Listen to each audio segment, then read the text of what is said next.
మంచిర్యాల జిల్లా చెన్నూరు ప్రజలు ఎల్లప్పుడూ సుఖ సంతోషాలతో ఉండాలని కోరుతూ ప్రత్యేక ప్రార్థనలు చేసినట్లు తెలిపారు మంత్రి వివేక్ వెంకటస్వామి. మంచిర్యాల జిల్లాలో పర్యటించిన మంత్రి పలు అభివృద్ధి కార్యక్రమాల్లో పాల్గొన్నారు. చెన్నూరు పట్టణంలో ఉరుసు ఉత్సవాల్లో పాల్గొన్నారు. క్యాతనపల్లి మున్సిపాలిటీలో 45 కోట్ల రూపాయలతో అభివృద్ధి పనులకు శంకుస్థాపనలు చేసి పలు వార్డులలో రోడ్లు, డ్రైనేజీ నిర్మాణ పనులు ప్రారంభించారు మంత్రి వివేక్ వెంకటస్వామి. చెన్నూరు నియోజకవర్గ అభివృద్ధికి కృషి చేస్తున్నట్లు తెలిపారు కార్మిక శాఖ మంత్రి వివేక్ వెంకటస్వామి. మంచిర్యాల జిల్లా చెన్నూరు పట్టణంలో నిర్వహిస్తున్న ఉర్సు ఉత్సవాల్లో మంత్రి పాల్గొన్నారు. ఉత్సవాల్లో భాగంగా కవ్వాలి కార్యక్రమాన్ని వీక్షించారు. చెన్నూరు ప్రజలు ఎప్పుడూ సుఖ సంతోషాలతో ఉండాలని కోరుతూ ప్రత్యేక ప్రార్థనలు చేశామన్నారు మంత్రి వివేక్.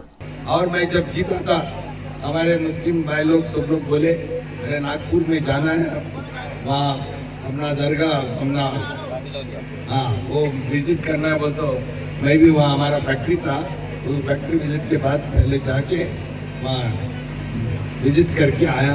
बहुत खुशी हुई ఎందుకంటే మొత్తం చెన్నూరు వాళ్ళందరూ కూడా ఈ రోజు ఇక్కడనే ఉన్నారు. అందరూ కూడా ఎంజాయ్ చేసుకుంటున్నారు. ఇంత చక్కటి కల్చరల్ ప్రోగ్రామ్ మీరు ఇక్కడ అరేంజ్ చేసినందుకు. బీఆర్ఎస్ సర్కార్ నిరంకుశ పాలనతో తెలంగాణ అప్పుల పాలైందన్నారు కార్మిక శాఖ మంత్రి వివేక్ వెంకటస్వామి. బీఆర్ఎస్ రాష్ట్ర ఖజానాను ఖాళీ చేసినప్పటికీ రాష్ట్రాభివృద్ధికి కాంగ్రెస్ సర్కార్ పనిచేస్తోందన్నారు. మంచిర్యాల జిల్లా క్యాతనపల్లి మున్సిపాలిటీలో 45 కోట్ల రూపాయలతో అభివృద్ధి పనులకు శంకుస్థాపనలు చేశారు. కలెక్టర్ కుమార్ దీపక్ అధికారులతో కలిసి పలు వార్డుల్లో రోడ్లు, డ్రైనేజీ నిర్మాణ పనులు ప్రారంభించారు మంత్రి. కమిషన్ల కోసం ప్రాజెక్టులు కట్టి బీఆర్ఎస్ నేతలు అవినీతికి పాల్పడ్డారని విమర్శించారు మంత్రి వివేక్. చెన్నూరు నియోజకవర్గంలో నాకు 10 కోట్లు వస్తే 1 కోటి రూపాయలు మీ వాడికే పెట్టిన.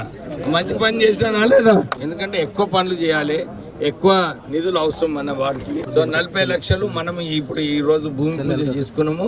మనం ఈ పనులు కూడా స్టార్ట్ అవుతుంది. టీఆర్ఎస్ వాళ్ళు వస్తారు, ఈ నిధులు నేనే తీసుకొచ్చాను. ఎవరైనా ఆపిన వాళ్ళు 10 సంవత్సరాలు చేయడానికి అవునాగా.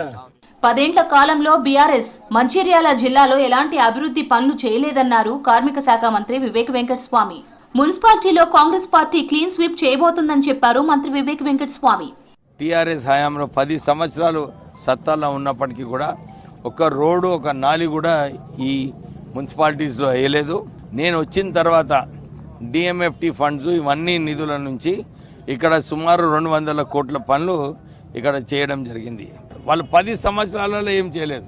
2 సంవత్సరాల్లోనే ఇన్ని పనులు చేస్తున్నారు. ప్రజలు మీరు చూస్తున్నారు, అందరూ సంతోషంగా ఉన్నారు. ఎవరైతే గెలిచే పొజిషన్ ఉంటుందో, కాంగ్రెస్ పార్టీలో పనిచేసిన వాళ్ళు ఉన్నారో వాళ్ళతోనే మేము ఈ 2 మున్సిపాలిటీస్ విక్టరీ సాధించే దశలో ఉన్నాము. చెన్నూరు నియోజకవర్గంలోని క్యాతనపల్లి, మందమర్రి, చెన్నూరు ప్రాంతాల్లో పర్యటించిన మంత్రి 3 రోజులుగా సుడిగాలి పర్యటనలు చేస్తూ పలు ప్రాంతాల్లో అభివృద్ధి కార్యక్రమాలకు శంకుస్థాపనలు చేశారు.